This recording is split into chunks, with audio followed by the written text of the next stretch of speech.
All right, we did some epic champions to get you warmed up, but this time on Who's Better, we are going right to the top.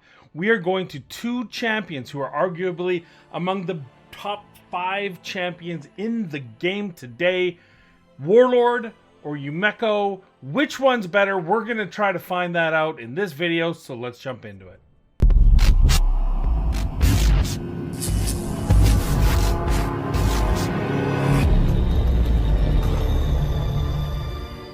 Hello everyone, welcome back to the channel. I am Madcapper and there's another video on Raid Shadow Legends. Today we're taking on the unenviable task of deciding which of these two champions reigns supreme in the lockout category.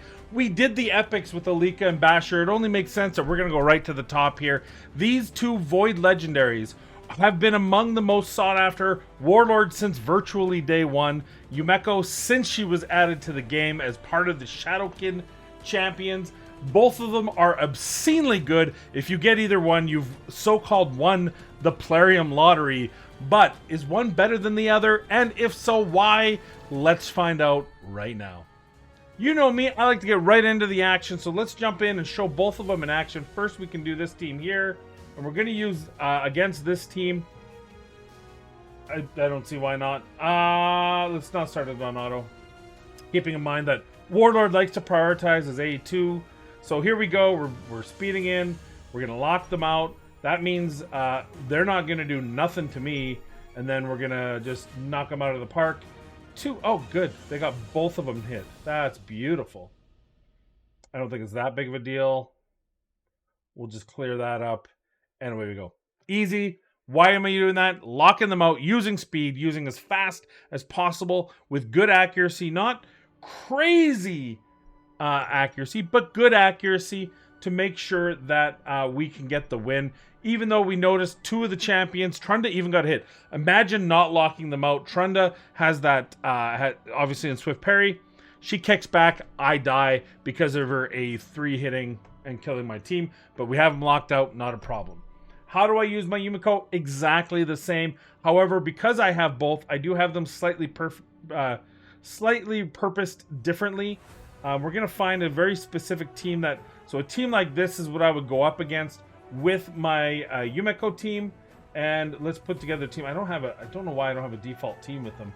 But in this case, we're going to go with a different Arbiter. I'll show you that Arbiter in a second. It's a Stone Skin Arbiter.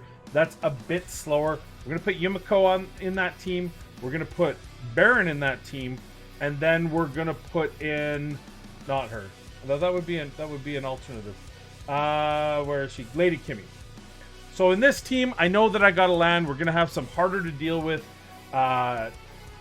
teams here. So we're gonna boost our ability. Oh, we got it too. And now we can run that. And look at, we locked out even the Mithrala. Those Mithralas can be 10, 1,000, 1,200 accuracy. So the ability to do that, absolutely great. Now we can actually do that. She resisted there, so you can see she's pretty good. And then we get the same result. We also get to get that there. I think we can just hit it for auto from here. You see the team, slightly different team. The results the same. I'll show you their stats next and how I have both of them built. Keep in mind, the build I'm going to show you on both of these is 100% interchangeable. In fact, this morning I had them flipped, but when I was looking at the two kits for this video, I actually realized that I'm better off flipping it the way I have it now. So let's take a look at them built and how I build them out and why I've chosen to do it the way I have. And then we'll talk about what other areas other than Arena where they can be used. And on top of that, we're going to look at them in a few other areas and then talk about which one's truly better. All right, let's take a look at both of their builds, how I've slightly differently built them out. Keep in mind, these builds are virtually interchangeable depending on how you're trying to use your champions. If you have both, if you have one of them, you probably want to go with the Warlord build. If you have two of the same, you can split them out the same way as we are here. They are virtually interchangeable in PvP and PvE. As long as you're keeping certain speeds in line with the rest of your team, you can probably keep the same speed through both. But here we are first with the Yumeko. By the way, Yumeko is it's a kitsune. It's a kitsune yokai is actually what it's called. It's a mythical fox-like creature that grants is very it's a often bipedal multi-tailed fox that can also turn into woman form, and the woman's quite beautiful. Yeah, check, check, check. Got all the checks. Good job. And as you check here in the champion lore, they're the mystic foxes of Yakai. It's they're really leaning into the actual myth of the shape-shifting Kasune fox. So there she is. That means nothing. What does her abilities do? Let's talk about it. I have her built slower than I normally had her. I actually this morning have switched roles between Warlord and her, and let's talk about her ability first. I'm using her in areas where I need to be a little bit slower, when I know the enemy isn't going to be faster than me. If it's not a speed team, if I'm dealing with a lot of Pythions, a lot of stone skin champions, where I know I can slow my team down and bolster up their survivability instead, this is the build I'm using for her. If the enemy goes first, she does have 3 pieces of reaction gear, so we have a reasonable assumption of safety and survivability, though not always, but a reasonable one. We have really good accuracy. We bumped the accuracy above normal. This should actually be around 850. I have to do some fine tuning, but it's one of those jigsaw where if I take a piece from A to B to C, and then next thing you know, I'm losing my mind. But we do want that above 800 because we are sacrificing quite a bit of speed to get there. And then that good 4420 defense, 54,000 HP. If I get more HP, I would. But this is the build we're going with right now. You can see it considerably slower. The goal is for her to go after my Duchess, because, you know, and if I ever had, heaven forbid, I should never have a Siphi where I could turn meter boost and go Siphi into her, it'd be even better. But whatever. Who wants a Siphi? But besides, everyone wants a Siphi, right? So that's how I'm using her in PvP. Very useful. If I could put her into stone skin and still get this kind of accuracy, I might even consider that. But for now, this is how we're using her. And her masteries they're going to be the same for both of them, virtually identical. You can see here, we're just going for some survivability. I wanted the ability to reduce crit damage and increase shield, and remove a random buff if you lose too much health, and reduces the enemy, you know, we're just a turn meter boost if someone else gets crit. These are all just survival techniques. And then of course we want the Eagle Eye for as much accuracy as humanly possible. Speed if we can get it. Lure of Steel is useful. All these kind of different abilities just to get as many stats as possible. And again, you see what the total stats for that end up being. Alternatively, my Warlord is my speed demon. He is the one that I've sacrificed some of that accuracy to get the speed I want. Again, you see 53k HP, 3900 defense, very similar there, but 350 speed at 635 accuracy. This will not lock out everyone, but it'll lock out most, and that's what we want, is especially in live arena where high resistance teams are very far and few between.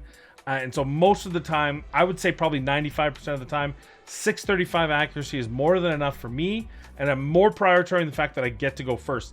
And if that means occasionally someone slips through the cracks in resistance-wise, then I'm perfectly fine. You can typically tell based on a team in Classic Arena and 3v3 based on their total team power whether or not I would need to use Warlord or Yumeko in that particular case based on their enemy power, right? So in this case, we're just going to rely on the fact that speed is king, and he's got a really good kit other than that. We'll compare kits. So see, his mastery is virtually identical. We'll compare kits here. Now, Warlord's kit is a 4-turn cooldown, 100% book chance to put each target skills on cooldown, and an additional 60% of fully depleting the target's turn meter. On top of that, he has a 3-turn cooldown on a block debuff for 1 turn, and healing all allies for 25% of their HP, and putting a 30% of this champion's max HP shield. That shield is really good, especially if you're not trying to do the speed game. If you're slowing him down as well, you can boost his HP significantly. If you're in an area where you don't need that much accuracy, you can boost his HP significantly, and that'll help you get through many areas of the game through that shield. And the fact that you can block debuffs for a turn makes him a very strong champion. Also keep in mind, and this is the big kit, the one that everyone forgets about, this is what he was originally known for, that 40% book chance of increasing the duration of all debuffs on the target by 1 turn. He also has an 80 resistance aura in all battles. This is one of the top in the game. I believe it's the top all battle in the game. There's a couple 80s. Somewhere I think there's a 90 in arena, but I could be wrong. Maybe it's on Siffy because I don't have her.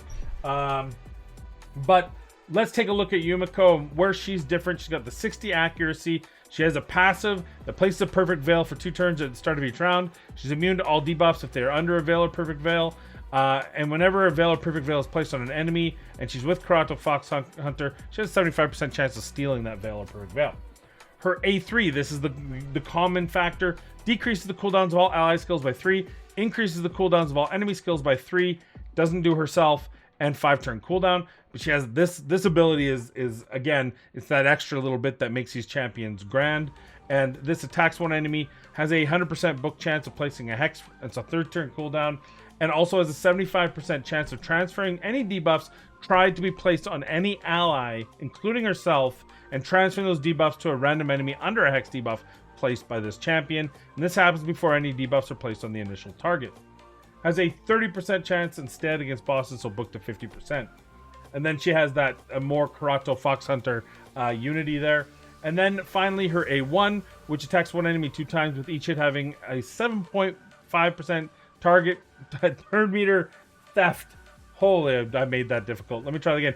Each hit steals 7.5% of the target's turn meter if this champion has 50% HP or more, and each hit steals 30% or heals this champion by 30% of the damage inflicted if this champion has less than 50%. So a good ability there. We looked at Warlords already. So we looked at them in the arena. They're pretty interchangeable. Where else would you use them? Well, I can show you 2 areas that make perfect sense. So why don't we jump into the Doom Tower, and I'll show you where these guys are actively used in and outside the arena. All right, let's show them in different areas and where I would use them slightly different. Let's first start in the Doom Tower. We're going to pick floor 30. This is where we're using Yumeko. There's very specific reasons why. I wonder if this is even the right floor for it. Yeah, so Samar Gem Curse. So we have this opportunity to kill the enemy, but we're not going to be able to kill Samar because of his passive. So why is she better than just using 2 Kaimars? Well, Samar, you can't kill him, and if you leave him with his A2 and A3, potentially, depending on your team's build, he could kill your team because he's got a lot of damage on a couple of his AoE skills. Whereas this way, you have him locked out. All he can do is his A1. He went after our most vulnerable champion.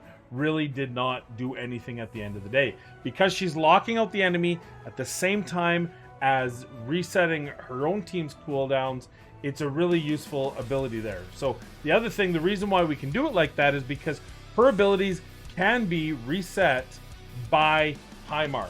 So we use her ability in round 1 to lock out the enemy.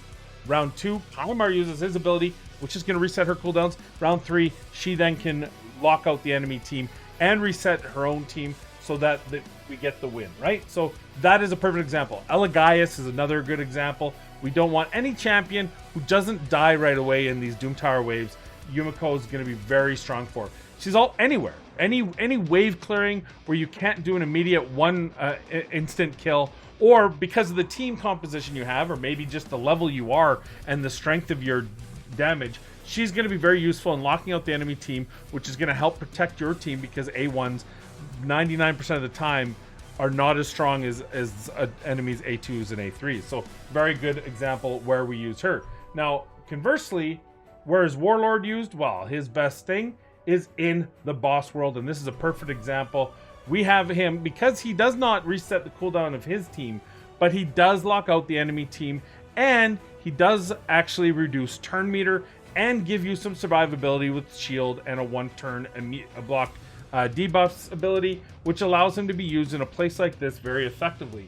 Now we see here, he can lock them out. She can actually, we've stolen her gear, so we have to fix that, but it still looks like we're going to be okay, I hope. We literally just stole her boots. I think we'll still be okay though. Yeah, and that's the Warlord effect, right? He was able to lock out the doppelganger team. He's able to put these shields up and steal turn meter, or reduce turn meter here, which is going to help. Plus he's extending debuffs on the enemy.